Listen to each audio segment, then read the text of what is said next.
Welcome back, and this will be a reading of With a Card Up His Sleeve, What Could He Achieve? By The Earth, the Wind, the Flame. Summary. Inspired by Cards on the Table by Veslan, I highly recommend checking it out. Tim Drake's parents died in a freak accident that killed the royal family. Coincidentally, they also committed tax fraud. When they left, Tim was let alone in Gotham. He spent some time on the streets before deciding to get a legal identity. Oh, also, he plays a lot of poker and wins, and owns a casino. The Bat family are concerned about a new casino that seems to be a perfect playground for a rogue. The owner is said to be terrifying, but he looks like he's 14. What's up with that? Chapter 1 Prologue. Sometimes Tim allowed himself to think about what his life could have been had his parents not died. Maybe he would have grown up in a grand manor in Bristol, had his parents not faked their deaths, loved and supported. Maybe he would be a rich, spoiled kid, the kind that only the Gotham elite create and ruin. Maybe in another universe his parents brought him with them. But this was not an alternative universe, and his parents were, in fact, presumed dead when they faked their own deaths after committing white-collar crimes so bad that their only option was to flee the country. So he put on his fakest customer service smile and asked the person in front of him for their coffee order. The world thought that Timothy Jackson Drake was dead, alongside his parents, in a freak accident that caused the lodge they were staying at to go up in flames. It was a tragic accident, they said. No one could have predicted it, he heard. The rest of the Gotham elite mourned him in a distant way you mourn someone you never knew, or in this case, disliked. His parents fled, and Tim fell. Slipped through the cracks, slept behind dumpsters, in the twisting arms of Robinson Park, in shelters that smelled like bleach and despair. He ended up in an orphanage run by the nuns of the St. Mary Cathedral. See, he could have stayed at the orphanage. It was one of the few non-corrupt ones, not acting as a cover for the mob or human trafficking. However, he couldn't live there forever, and really, religion wasn't his thing. There, of course, were more children than food, and sometimes he had to share his food or go hungry. And he had to do chores. And punishment was hard hits with the cane, but it was still one of the best that Gotham had to offer. Of course, he hadn't known that when he first arrived, but even newly orphaned and half-feral Tim was smart. The nuns asked him for his name when he first showed up on the doorsteps, and he gave them a fake one. When he ran away at the ripe age of 11 and a half, an alert went out. Not for any Tim, but for a 12-year-old Alvin Draper. Of course, after that, there were more. A new name for every shadow he slipped into. A concerned parent thought that he met a happy, joyous kid named Xander Green. To a young policeman, he was William Young, a shy kid who wanted to be a doctor. For a salesman, he was Justin Davis, and there were so many more. And after so many years, Timothy, Alvin, Alex, Will, Justin, Tim were presumed dead. Kids didn't survive in Gotham. That was a fact.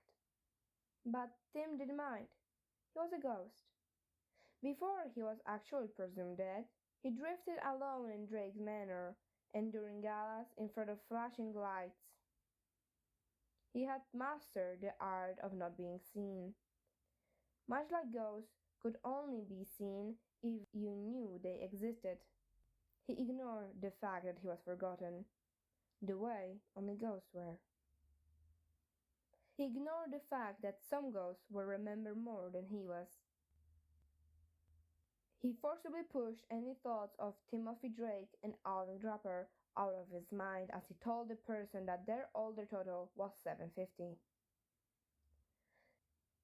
At 12, for a kid who was legally dead twice over, his life was great.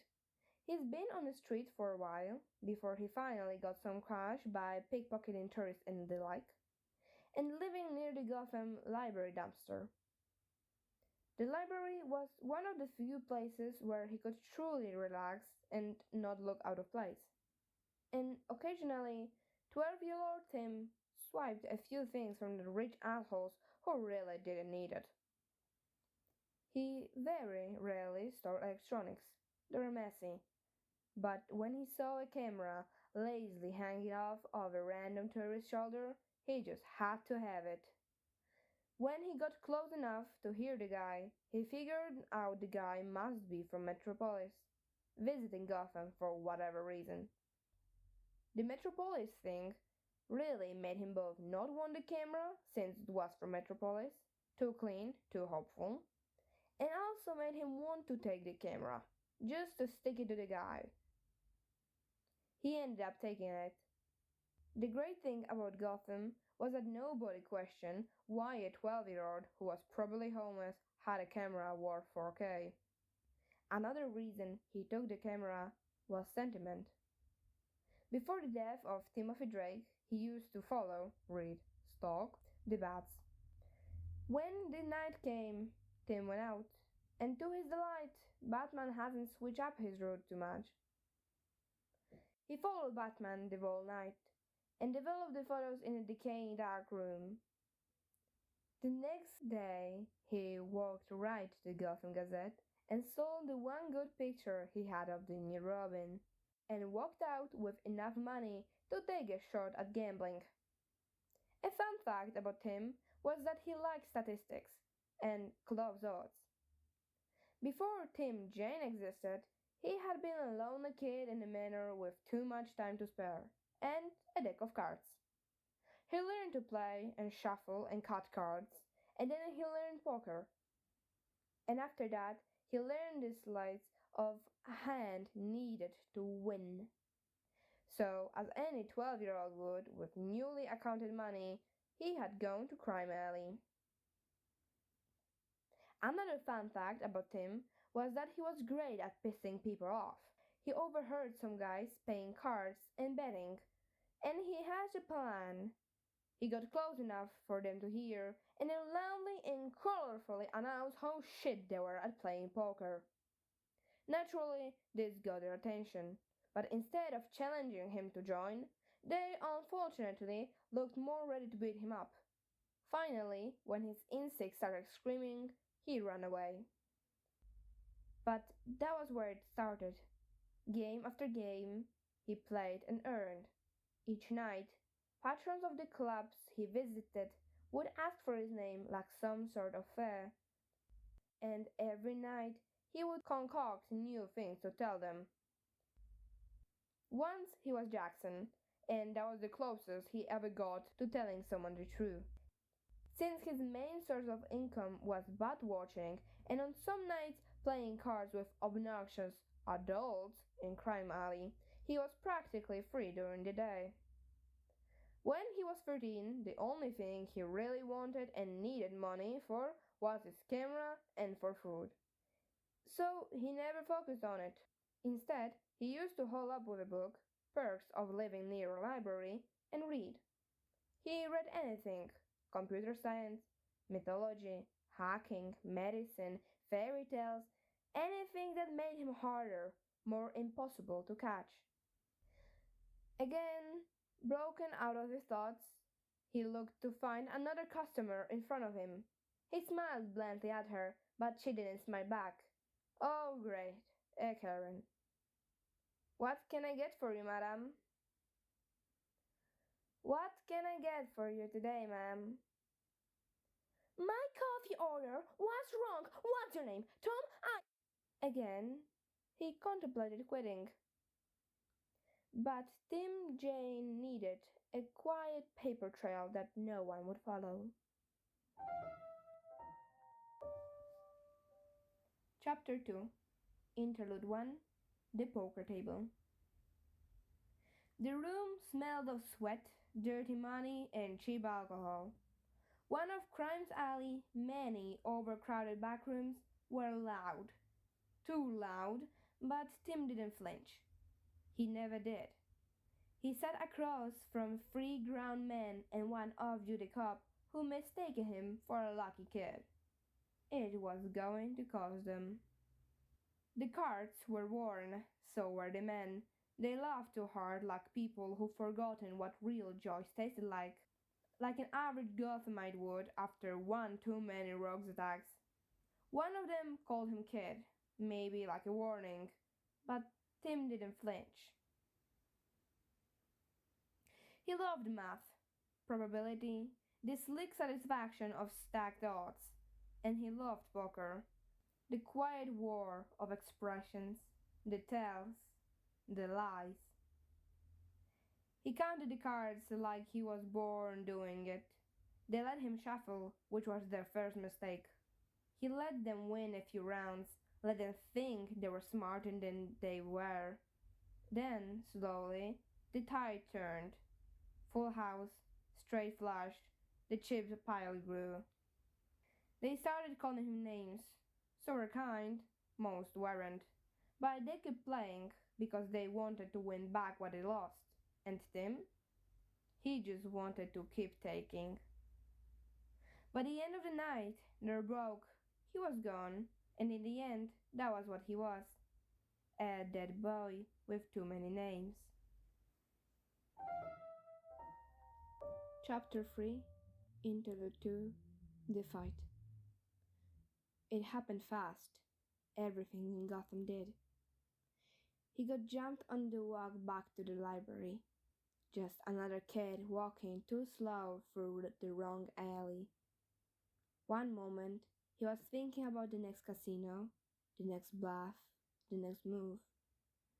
Then, crack. Ribs, definitely. He wasn't sure how many.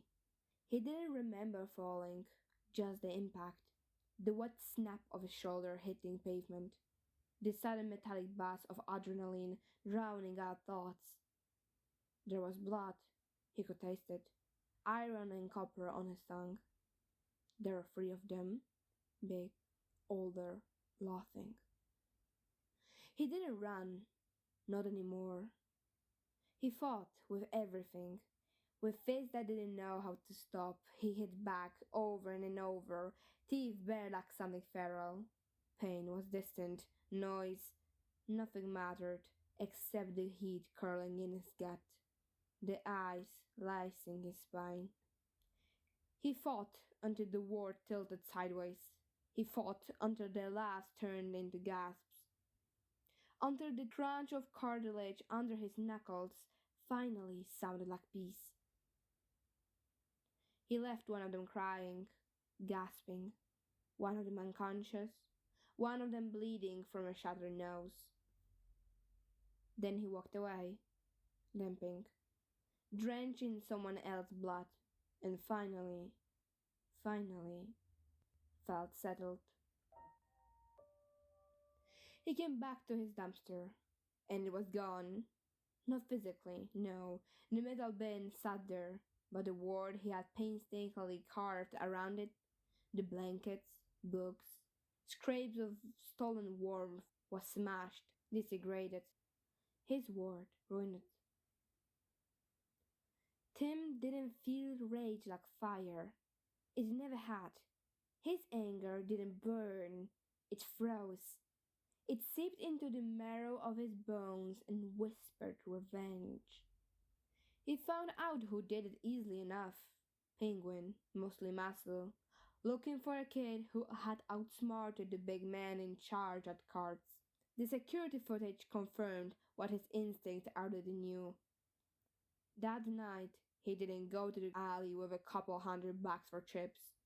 Didn't look for a familiar dark blob against Gotham skyline and the accompanying flash of colors and joy. Instead, he hunted. They left behind a mess. It was their fault. The damage was done by a club, or some other blunt object, and the attacker was left handed. The men were penguins, and some local security cams revealed that the leader was Freddy Paulus. But Tim wasn't dumb. Why would he go after the muscle when he could go after the brain? Hacking into Bat's computer was easy. Finding Penguin after knowing his MO for so long was easier. He didn't go after the grunt. He went after the man who ordered the hit. Not a scream, not with fire, but with strategy and a knife that knew exactly where to land. He didn't kill him. He didn't have to.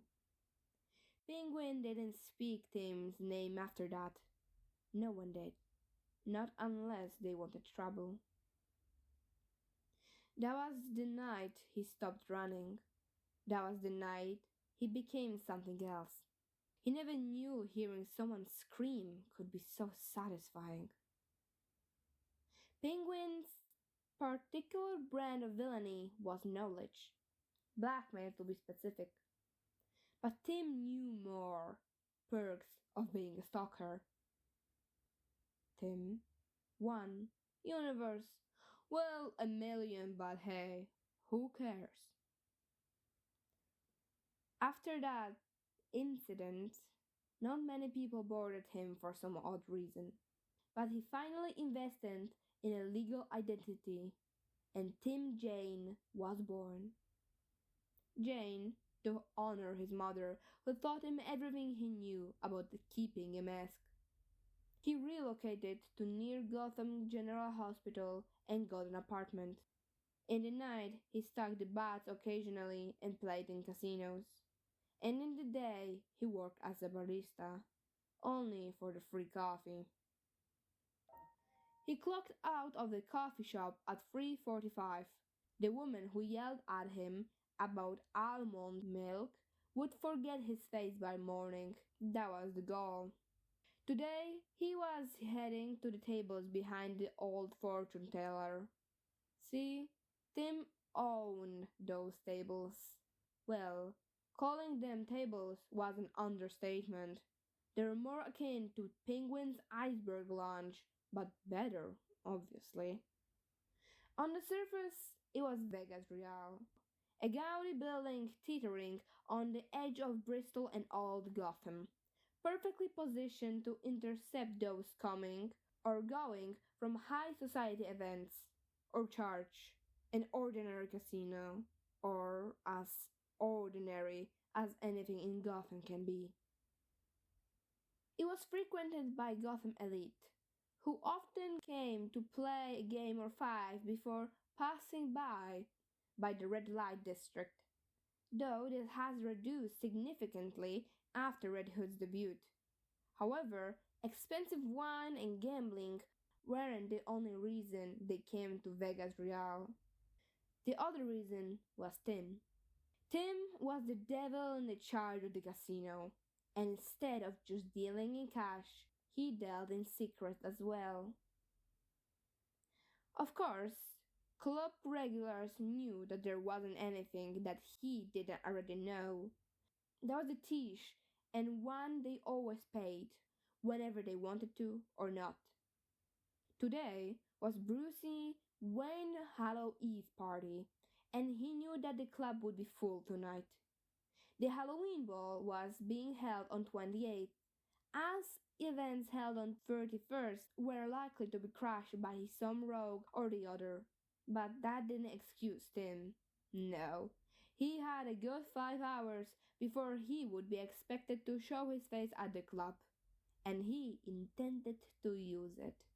Last week, when Mr. Gladius had been 3 rounds and 5 bottles in, he had let slip that rumors of Crowny Hare investing in drug trade had been making rounds. Investigation was done, and lo and behold, he was shipping in a new drug and distributing it. Interesting, considering that Mr. Crown's first wife had died of overdosing herself. Very interesting. other than the Frontex gang had been decimated in an overt act of violence by some red-haired fanatics after the Frontox tried to kill her during a shootout. And Mr. Clay had been caught with a new mistress in contact with Penguin, which he would need to investigate. The most concerning of matters was that after 27 years of working in background, the Gotham Mafia had just made a move. Falcone's men were sniffing around business at the edge of Vercelli territory. Neither would bother them. He was sure of that. But if the remaining Frontox retaliated against Red Hood directly, then the Falcone would identify weakness and act upon it. How he would do so was yet to be known. The security cams didn't help in that matter, so he pushed it to the side. As long as nothing happened before the gala tonight, he should be fine. On to the fun part, late nights with bats. He needed to go undercover at the gala tonight, but he had connections, blackmail on the owner, with the service company that Brucey Wayne had commissioned. Of course, it would be rather easy to go as a server, but it wouldn't give him the access to the exact conversation he needed for long. He could bag the table, but with all legally alive bats attending, it would be rather hard. No, he needed something better, and unfortunately, he had just the thing. Card tables. He could even arrange Uno for the kids. That was definitely a bad idea, and it would lessen the flow of patrons to the club. But he could learn so much. Damn it, why was this his life?